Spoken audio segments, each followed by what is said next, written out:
बिस्मिल्लाहिर्रहमानिर्रहीम। अस्सलाम वालेकुम स्टूडेंट्स। आज के लेक्चर में हम चैप्टर नंबर 2 से वैलेंस बॉन्ड थ्योरी को कवर करेंगे। इससे पहले हम न्यूक्लियर केमिस्ट्री का चैप्टर देख रहे थे। मेरा ख्याल है वो उसके हमने सारे टॉपिक्स कवर कर लिए हैं। अगर कोई टॉपिक स्किप हो गया या रह गया हुआ है या अगर आपको कोई समझ में नहीं आया, क्लियर नहीं हुआ है, तो आप कमेंट्स में क्वेश्चन ड्रॉप कर सकते हैं, तो I will try to answer them इंशाल्लाह। आज के लेक्चर में हम वैलेंस बॉन्ड थ्योरी से स्टार्ट करेंगे चैप्टर नंबर 2 को। उससे पीछे वाला हमने कवर कर लिया हुआ है। उसमें से भी अगर आपको कुछ नहीं आता या कुछ पॉइंट्स आपके क्लियर नहीं हुए हैं तो आप उनको पूछ सकते हैं। बहरहाल आज तो हम देखते हैं वैलेंस बॉन्ड थ्योरी को। वैलेंस बॉन्ड थ्योरी को देखने से पहले आपको ये मालूम होना चाहिए कि वैलेंस बॉन्ड थ्योरी की हमें ज़रूरत क्यों पड़ी या हमें किस लिए हम वैलेंस बॉन्ड थ्योरी को स्टडी करते हैं। तो इसकी वजह यह है कि वैलेंस बॉन्ड थ्योरी से पहले हम जो हमारे पास थ्योरी थी मॉलिक्यूल्स के स्ट्रक्चर को या बॉन्डिंग को एक्सप्लेन करने के लिए, जी वो थी वेस्पर थ्योरी। और वेस्पर थ्योरी के चंद ड्रॉबैक्स थे जिसकी वजह से वो सफिशिएंट नहीं थी हमारे पास कम्प्लेक्स मॉलिक्यूल्स को डिस्कस करने के लिए। अगर आप अपनी बुक के पेज नंबर 83 को देखेंगे तो यहाँ पे जहाँ पे वैलेंस बॉन्ड थ्योरी आपके पास स्टार्ट हो रही है, यहाँ से आपके पास ये इसके कुछ ड्रॉबैक्स दिए हुए हैं प्रीवियस थ्योरी के, वेस्पर थ्योरी के, तो आप उनको देख सकते हैं। ये क्वेश्चन भी आता होता है पेपर में 2-3 मार्क्स का कि जी आप लिखें ड्रॉबैक्स क्या हैं या डिसएडवांटेजेस क्या हैं उसके वेस्पर थ्योरी के, तो आप यहाँ से देख के लिख सकते हैं। बहरहाल मैं आपको बता देती हूँ, वेस्पर थ्योरी हमारे पास डायरेक्शन ऑफ द बॉन्ड्स को एक्सप्लेन नहीं करती। हमें ये नहीं बताती कि बॉन्ड सिग्मा बनेगा या पाई बनेगा या अलॉन्ग दी वर्टिकल एक्सिस होगा या हॉरिजॉन्टल एक्सिस होगा, ये वाली चीज़ें।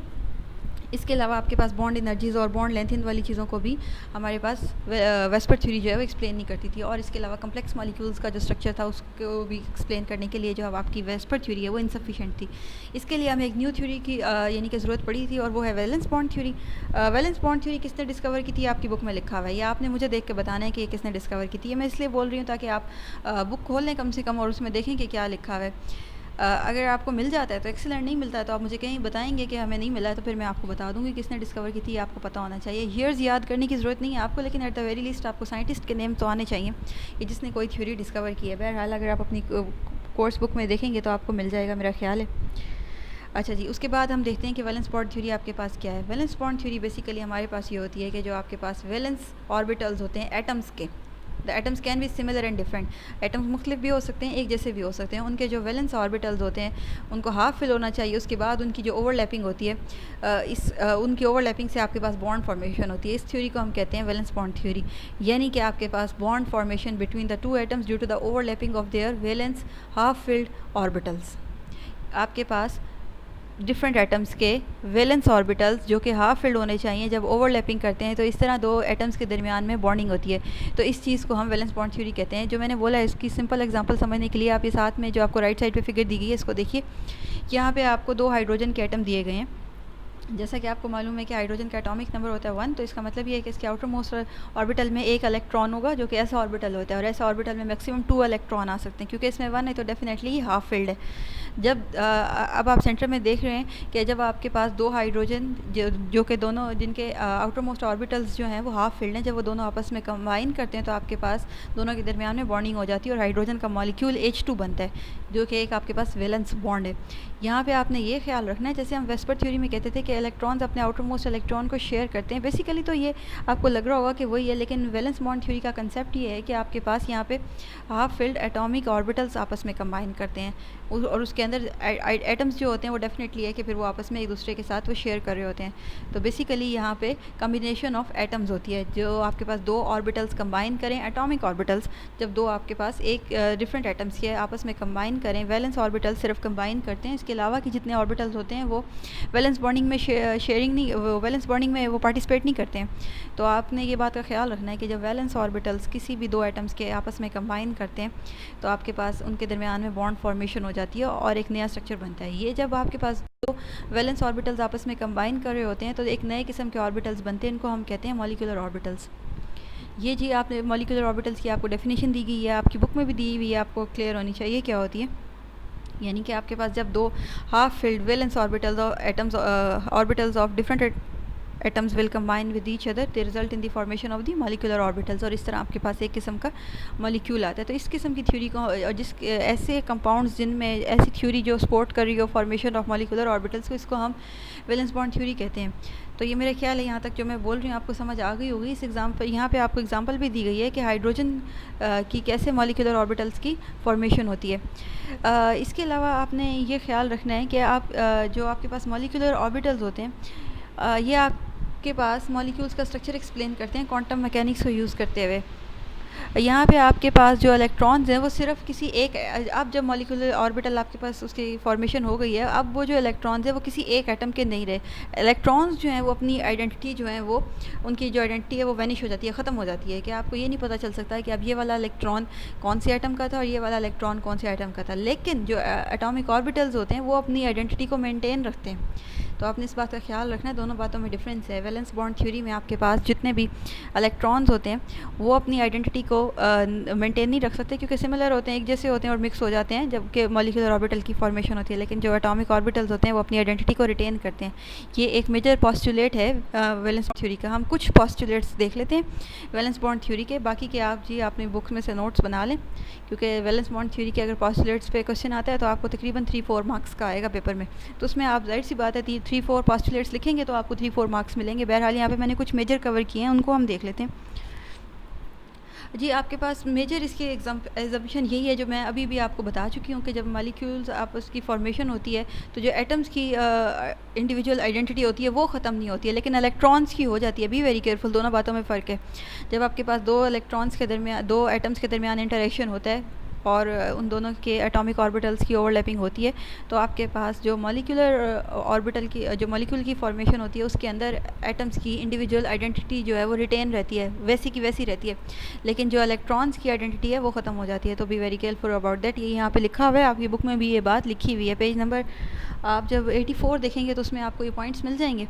उसके बाद जी आपके पास आपने ये देखना होता है कि वैलेंस बॉन्ड थ्योरी आपके पास जो है वो कंसीडर करती है overlapping of the atomic orbitals participating elements for the of chemical bonds. वो आपके पास ओवरलैपिंग, मैंने आपको जैसे कि अभी बताया है कि एटॉमिक ऑर्बिटल्स की ओवरलैपिंग हो रही होती है इसके अंदर। कहना मैं ये चाह रही हूँ कि आपके पास जब एटॉमिक ऑर्बिटल्स की ओवरलैपिंग हो रही होती है, ये ऐसी जगह पे होगी जहाँ पे इलेक्ट्रॉन्स की जो फाइंडिंग, जो प्रोबेबिलिटी है वो मैक्सिमम हो। यानी कि आपके पास बेसिकली एटॉमिक ऑर्बिटल्स ओवरलैप कर रहे होते हैं और जो शेयरिंग हो रही होती है बिटवीन दी इलेक्ट्रॉन्स। तो इलेक्ट्रॉन्स आपके पास ऐसे रीजन में होने चाहिए, मतलब ये कि आपके जहाँ पे आपके पास ओवरलैपिंग हो वो वाली जगह होती है जहाँ पे आपके पास बॉन्ड प्रेजेंट होने की जो प्रोबेबिलिटी है वो मैक्सिमम हो। पूरे ऑर्बिटल में से आपके पास दो इलेक्ट्रॉन्स जहाँ पर अपनी ओवरलैपिंग करेंगे, दो ऑर्बिटल्स अपनी ओवरलैपिंग करेंगे, वो जगह होगी जहाँ पे इलेक्ट्रॉन्स प्रेजेंट होने की प्रोबेबिलिटी मैक्सिमम होगी। यानी कि दोनों ऑर्बिटल्स की वो जगह एक दूसरे से ओवरलैप करती है जहाँ पे मैक्सिमम चांसेस होते हैं इलेक्ट्रॉन के प्रेजेंट होने के। तो ये कुछ मेजर इसके आप कह सकते हैं कि फाउंडेशन है वैलेंस बॉन्ड थ्योरी की। तो इसका आपने ख्याल रखना है। ये 2 पॉइंट्स आप यहाँ से भी लिख सकते हैं, आप अपनी बुक से भी पॉइंट्स बना के लिख सकते हैं। अगर आप में से कोई अपने पॉइंट्स लेके मुझसे चेक करवाना चाहता है तो she is welcome to share her work.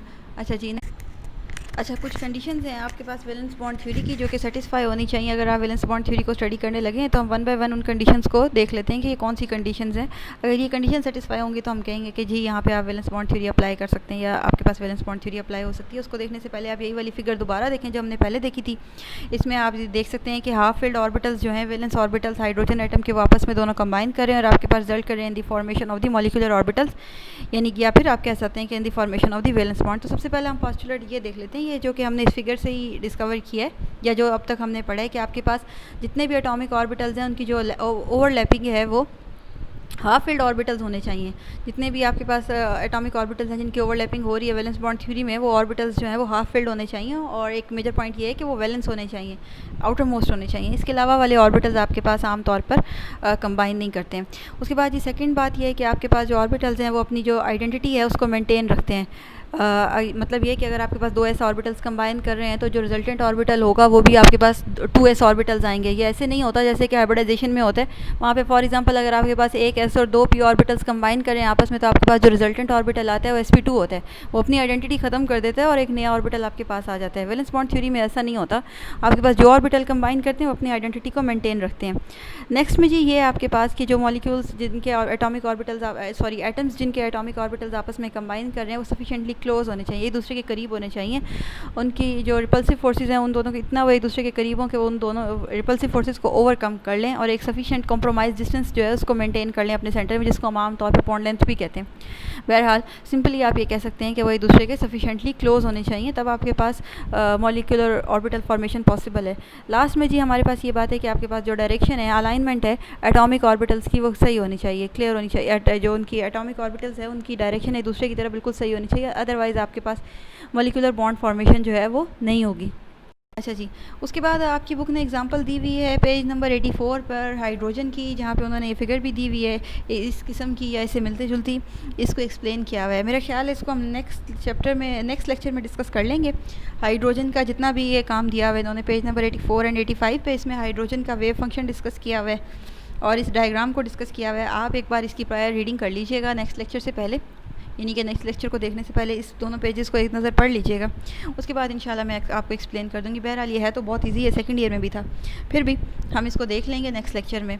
लेकिन यहाँ पे एग्जांपल दी हुई है ये जो हाइड्रोजन में वैलेंस बॉन्ड थ्योरी है, इस पर एक अलग से क्वेश्चन आता है, आपको आ सकता है 3-4 मार्क्स का, कि आप हाइड्रोजन के मॉलिक्यूल की बॉन्डिंग जो है उसको एक्सप्लेन करें on the basis of the valence bond theory. तो ये हम इंशाल्लाह नेक्स्ट लेक्चर में कवर करेंगे। ये मैं छुड़वा नहीं रही हूँ और छोड़ना भी नहीं है आपने, ये आपके सिलेबस के अंदर इंक्लूडेड है, इसको हम नेक्स्ट लेक्चर में देखेंगे। यहाँ पे मैंने सिर्फ इसलिए इंक्लूड किए ताकि ये आपको पता चल जाए कि आपकी बुक ने वैलेंस बॉन्ड थ्योरी में हाइड्रोजन के मॉलिक्यूल की एग्जाम्पल ली है। अच्छा जी, उसके बाद आपकी बुक का आ जाता है पेज नंबर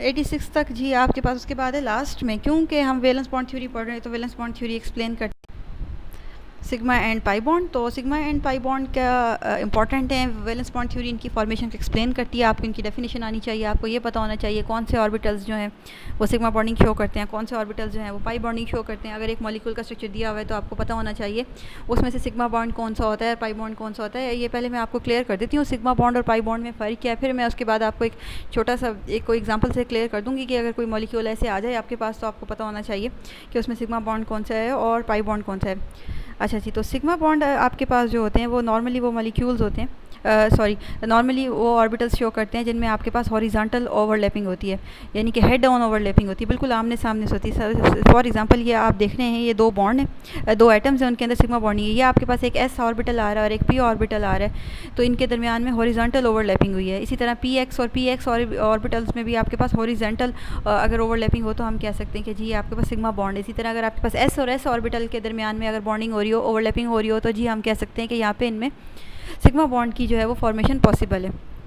सिग्मा बॉन्ड आपके पास हेड ऑन ओवरलैपिंग से बनते हैं, मतलब कि दो मॉलिक्यूल बिल्कुल सीधे सीधे एक ही डायरेक्शन में हॉरिजॉन्टल लाइन के दरमियान में अगर आपके पास ओवरलैपिंग करें तो हम कहते हैं जी सिग्मा बॉन्डिंग की ये फॉर्मेशन है। ये आपको कुछ पॉइंट्स दिए हुए हैं, यहाँ से आप देख सकते हैं कि सिग्मा बॉन्ड्स की जो करेक्टरिस्टिक्स हैं वो क्या हैं।